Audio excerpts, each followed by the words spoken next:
So there's a rumour going around that the Earth spins on its axis, roughly 360 degrees in 24 hours. There are a number of experiments and demonstrations that can prove this. One such proof is the ability of a spinning gyroscope to remain rigid in space whilst the Earth spins below.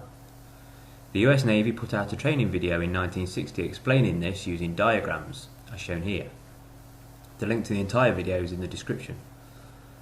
Not only is it alleged to remain rigid in space, the angle that the gyroscope quote-unquote appears to rotate is said to be measurable using a very simple equation which is wholly dependent on your latitude on Earth and the axial orientation of the gyro. So, through maths, and based on an assumption that a spherical Earth is rotating about its axis, we should be able to predict the angle that the gyroscope will rotate over a given time at a given latitude. This notion has been accepted as fact by modern-day science without a shred of evidence to support it. Nowhere can I find any video that demonstrates this apparent proof. I found the same assertion made about apparent drift all over the internet, including on aviation websites like this one, which gives more illustrations and the same equations for calculating the drift. My experiment/demonstration, which is coming up next, will be done using the Super Precision Gyroscope. These are manufactured here in England, and if you haven't guessed by the name, they're works of precision engineering to exacting standards. Here's a video by the manufacturer. At last, a gyroscope that just works properly, just like you've always wanted. Novel, innovative, and precise. The fascinating properties of gyroscopes, with their ability to maintain position and seemingly gravity-defying properties, will mesmerize both young and old alike. The Super Precision Gyroscope is beautifully designed and manufactured to the highest precision. The gyroscope comes complete with its own electric starter motor. There's no need for string to start it. It's less fiddly, spins the gyro much faster, and doesn't put load to the delicate bearings. Even when spinning at 12,000 revolutions per minute, there is hardly any noise or vibration. And when it's up to full speed, it spins for a very long time. The gimbals are modular, allowing you to construct numerous configurations. You can build the standard setups to demonstrate nutation and precession, plus you can make your own setups to perform your experiments. The parts screw together, as well as 7 places around the gyroscope frame. It will provide hours of amusement and learning by showing just how gyroscopic forces affect our daily lives. Today, they can be found in aircraft, satellites, and many other guidance systems. Made from solid brass, aircraft-grade aluminium, and stainless steel. All of the components are precisely manufactured with state-of-the-art machines. We use some of the most accurate equipment available to detect the slightest imbalance. The brass rotor is dynamically balanced to within a few thousandths of a gram and assembled with ultra-low noise bearings. This meticulous attention to detail produces a true precision instrument that will last for years. The set includes the Super Precision Gyroscope with electric starter motor and gimbals kit, complete with manuals and storage case. Our gyroscope is ideal for schools, universities, or anyone who just enjoys using well-engineered kit. It also makes a great gift for those with inquisitive minds.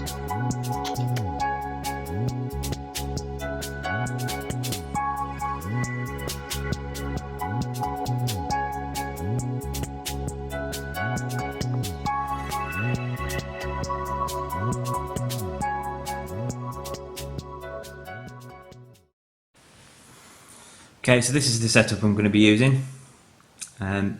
You'll notice this side, there's like a blanking insert that goes into the bearing housing on this side. And on this side you attach the motor, so the hole is empty, just with the spindle sticking through.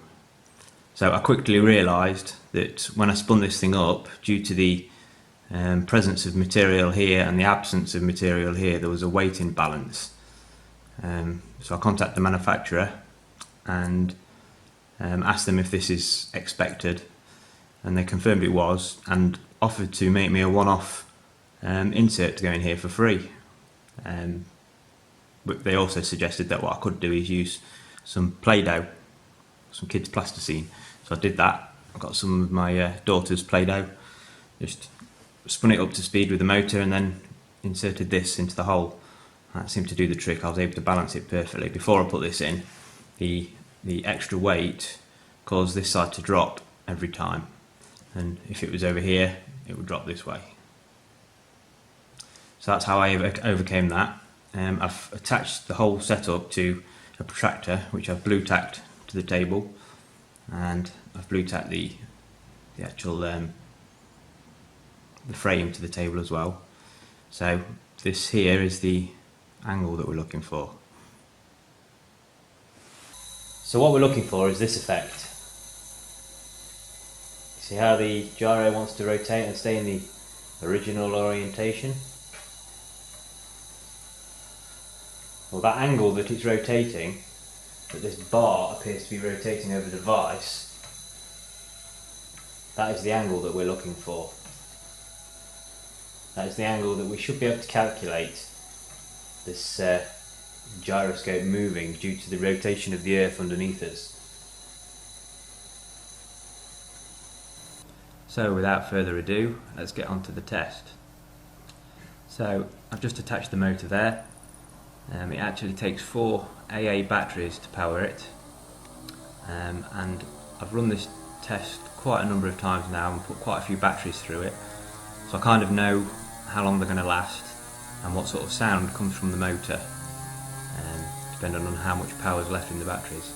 And I'd say there's about probably 75% power left in them at the minute, and that's based on 12,000 RPM maximum. That's probably about 8,000 or 9,000 RPM for this particular test.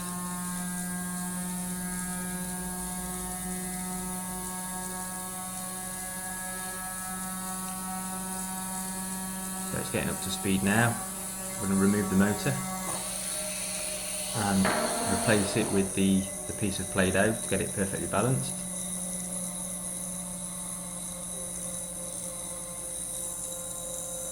And now I'm going to demonstrate some precession by gently pressing on the horizontal bar there.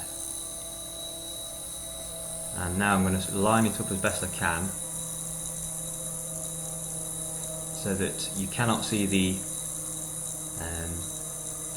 brass flywheel from above, and it's as sort of straight up and down as possible. So if we just take note of where we are now, you can see a 0 on the top right, just to the right of the bar. You can see a 0 just there, and you'll note that you cannot see the brass flywheel from above now. So we are sort of dead centre above it. So now it's just a waiting game.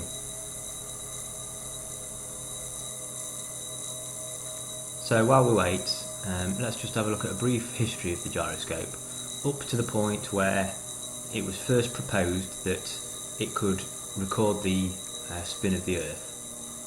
So this is just sort of one example that I found on the internet. There are lots and lots of different accounts and they all differ slightly, but this one seemed like a sort of all-round recount of history. So in early times, people discovered the spinning top, a toy with a unique ability to balance upright while rotating rapidly. Ancient Greek, Chinese and Roman societies built tops for games and entertainment. The Maori in New Zealand have used humming tops with specially crafted holes in mourning ceremonies. In 14th century England, some villages had a large top constructed for a warming up exercise in cold weather. Tops were even used in place of dice. It was not until the late 18th and 19th centuries that scientists and sailors began attempting to use spinning tops as a scientific tool. At the time, sailors relied on sextants for navigation, measuring the angle between specific stars and the horizon. This method was limited, however, if choppy seas or fog obscured the true horizon, or clouds obscured the stars. Serson, an English scientist, noted in the 1740s that the spinning top had a tendency to remain level, even when the surface on which it rested was tilting. He suggested that sailors could use it as an artificial horizon on ships. Unfortunately, when Serson went to sea to test the idea, the ship sank and everyone was lost. A French scientist in the 19th century, Fleury, created a top that was continuously powered by air jets, blowing into mini buckets on the rim of the wheel, a process that had been used for thousands of gyros since. The first modern gyroscope was designed in the early 1800s by Johann Gottlieb Friedrich von Berhenberger, a professor at the University of Tübingen in Germany. It was made with a heavy ball instead of a wheel, but since it had no scientific application, it faded into history. In the mid-19th century, the spinning top acquired the name gyroscope, though not through its use as a navigational tool.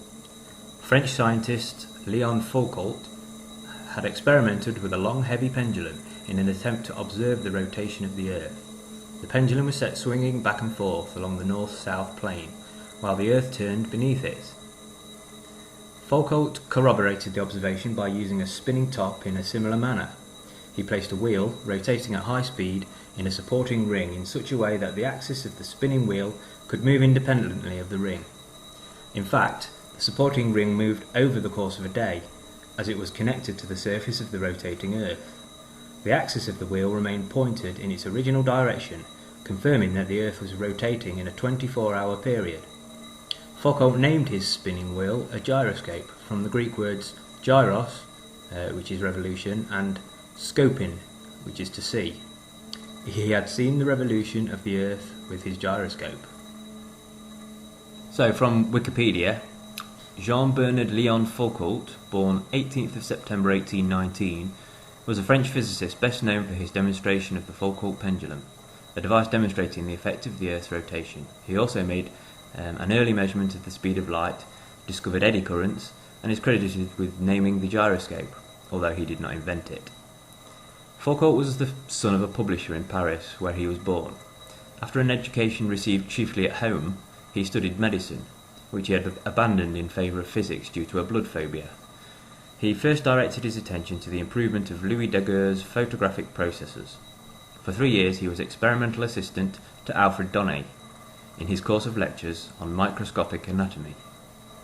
In 1851 he provided an experimental demonstration of the rotation of Earth on its axis and became well known to the public by Foucault's work. Foucault achieved the demonstration by showing the rotation of the plane of oscillation of a long and heavy pendulum suspended from the roof of the Pantheon in Paris. The experiment caused a sensation in both the learned and popular worlds, and Foucault pendulums were suspended in major cities across Europe and America, attracting large crowds. In the following year, he used and named the gyroscope as conceptually simpler experimental proof. In 1855 he received the Copley Medal of the Royal Society for his very remarkable experimental researches. In 1862 Foucault was made a member of the Bureau de Longitudes and an officer at the Legion of Honour. He became a member of the Royal Society of London in 1864 and a member of the mechanical section of the Institute a year later. He is also credited with determining the speed of light to be 298,000 km per second, which is only 0.6% in error of the currently accepted value, and devising a method of testing the mirror of a reflecting telescope to determine its shape. So, reading between the lines, he was a man of significant academic accomplishment and recognition at the time. One has to wonder then why, when you read the Wikipedia article about Léon Foucault, does it have this one line at the end? Near his death, he returned to Roman Catholicism that he had previously abandoned. Draw your own conclusions. So going back to the test, we've exceeded 6 minutes now and there's no observable movement. You can still see the zero to the right of the bar in its entirety, and you still cannot see the brass flywheel from above. So how much should the gyro have precessed? What angle should the gyro's axis have moved? The calculation is the sine of the latitude times 15 degrees per hour. My current latitude is exactly 53.06 degrees north. So the angle in which the gyro should have moved in 6 minutes is 1.2 degrees. Now this doesn't sound a lot, but let's assume that Léon Foucault's experiments were performed in Paris. He should have seen even less based on his latitude. And let's not forget that he didn't have an electric motor spinning his gyro up to 9,000 RPM. So I'm just going to stop it now you saw then that there was still plenty of energy left in that flywheel, and it was able to precess when I moved it. So out of sheer curiosity, I decided to fix the motor to the gyro and put a counterweight on the other side, which is slightly heavier than the motor, so I counterweighted the counterweight with more Play-Doh until I got it perfectly balanced, and ran the motor for, I think it was 10 minutes on this one. I'll show you a few minutes of it, but I'm not going to show the whole lot. If anybody wants me to, I can upload the whole video. It's pretty boring, it just does nothing. But this is now the equivalent of, I guess, modern navigational aviation instruments, you know, with sustained rotation. In Foucault's tests, the rotational velocity would have been continually decreasing. If the batteries are fully charged, I can actually get about 19 minutes of sustained rotation once I've taken the motor off, which is a hell of a lot on this gyroscope. I did actually try putting the motor on and keeping it on and just running it, I think it was for about an hour with a full set of batteries, and still I observed absolutely no movement whatsoever. So it appears that whether you've got the motor on or you've got it up to speed and then taking it off, it doesn't matter, it still doesn't move. So I just cut to 10 minutes. Like I say, if anybody wants me to upload the whole 10 minutes, I will. Or if anybody wants to see me put it through for an hour with the motor on, I'll video that and show you no movement as well. Bearing in mind that after an hour, it should have rotated at about 12 degrees. These are some of the gyros that Leon Foucault used in his experiments. The large one at the back on sort of the wooden tower was a later edition. That one wasn't manufactured until 1867. But the ones at the front were all part of the same setup, and they were demonstrated in 1852, so 15 years earlier. And what you do is you take the flywheel out of the gimbal, the brass gimbal stand on the right, and you place it in this wooden sort of housing and spin it up. Quite how it was spun up isn't clear, I couldn't really find that out, but once it's up to speed, they then take it out of this wooden frame and transport it back into the brass gimbal set. Then you see the long pointing arm, the white pointing arm, coming from the sort of axis, the rotational axis there, onto the little measuring stand, which would have had graduations marked on it. And then with the eyeglass, he would look through it and see what the sort of rotation is. So you can see what we're looking at is a very, very tiny amount, and that's due to the fact that he couldn't spin his gyro up for very long back then. Some of the sources I found said it was only between 150 and 200 RPM, which I'm sure doesn't sound right, because I think I could spin that up quicker with a piece of string wrapped around the spindle. But that's what it says. So he wouldn't have had long to actually get this reading before the gyro slowed down to a stop. What, maybe 3-4 minutes? Let's give him the benefit of the doubt and say 5 minutes. So based on a latitude in Paris, that's less than 1 degree's movement in 5 minutes. So you can start to see why he needs the extended arm to sort of exaggerate the angle, and the sort of magnifying telescope looking device, because the movement is extremely small. Now this movement could purely be down to a weight imbalance like I had, or it could be the friction in the bearings. Remember, this was 1852, technology wasn't as it is today. If you remember on the manufacturer's video, they said that there's absolutely no load on these bearings. So whether he was lying about seeing any movement, or whether he did see some movement, but it was just due to the inferior setup he had, I guess we'll never know. Now some of you might be thinking aircraft directional gyros do actually drift, and this is true. The pilot has to realign the gyro compass with the magnetic compass every 15 minutes. That's good practice, I know that from personal experience. And this is said to happen because of apparent drift. They say it quite clearly in the 1960s US Navy video that I've linked to. They blame this completely on apparent drift. I'm going to try and simulate what I think is happening, and why pilots have to realign the compass every 15 minutes. So what I've done is I've aligned the vertical peg here with the vertical casing of the gyro there, and I've aligned it, this bar, the bottom bar there, with this foot here, with this third foot. So I'm going to simulate turbulence, vibration from the aircraft, track changes, by just wiggling this bar.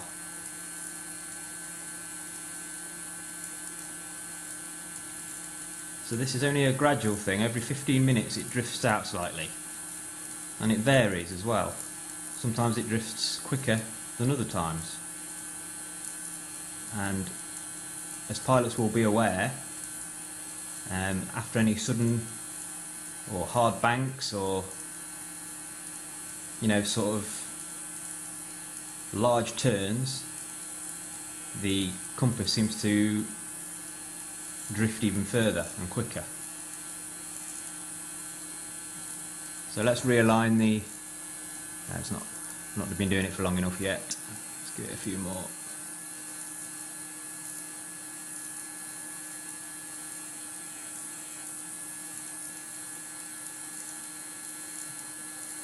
There you can see it's already drifting that way, and it doesn't matter which way. It just depends on the bias of the turn, or the bias of the number of turns in any particular direction. It will tend to drift that way. Now you can see, look, it's gone quite a long way out now. So that's what I think accounts for the corrections that the pilot must make every 15 minutes to realign the gyro compass with the magnetic compass. And what of the artificial horizon? That's a gyro as well. Why doesn't that need resetting every 15 minutes? Surely that would be subject to the exact same drift as the directional gyro. But it's actually considered bad practice to realign your artificial horizon during flight, because you don't know whether you're aligning it to a straight and level orientation. So why does the directional gyro drift but the artificial horizon gyro doesn't? Well, I believe it's because the directional gyro is 2-axis, so it's allowed to move this way, and it's allowed to move this way, but if it moves this way, the actual flywheel moves with it. In a 3-axis gyro, it can actually move this, the axis can move this way, but the gyro flywheel stays aligned like this. But logically, if the directional gyro precesses due to wanting to remain rigid in space, the artificial horizon gyro would necessarily have to do the same, but it doesn't.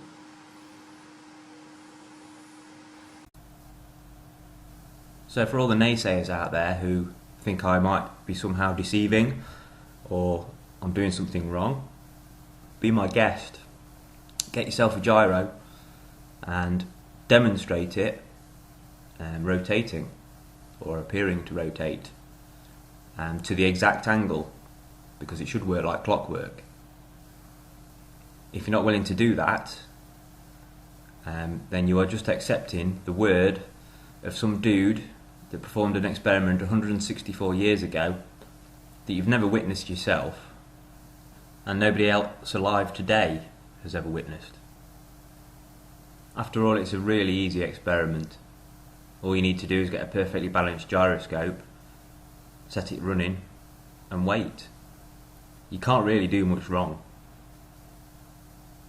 Thanks for watching.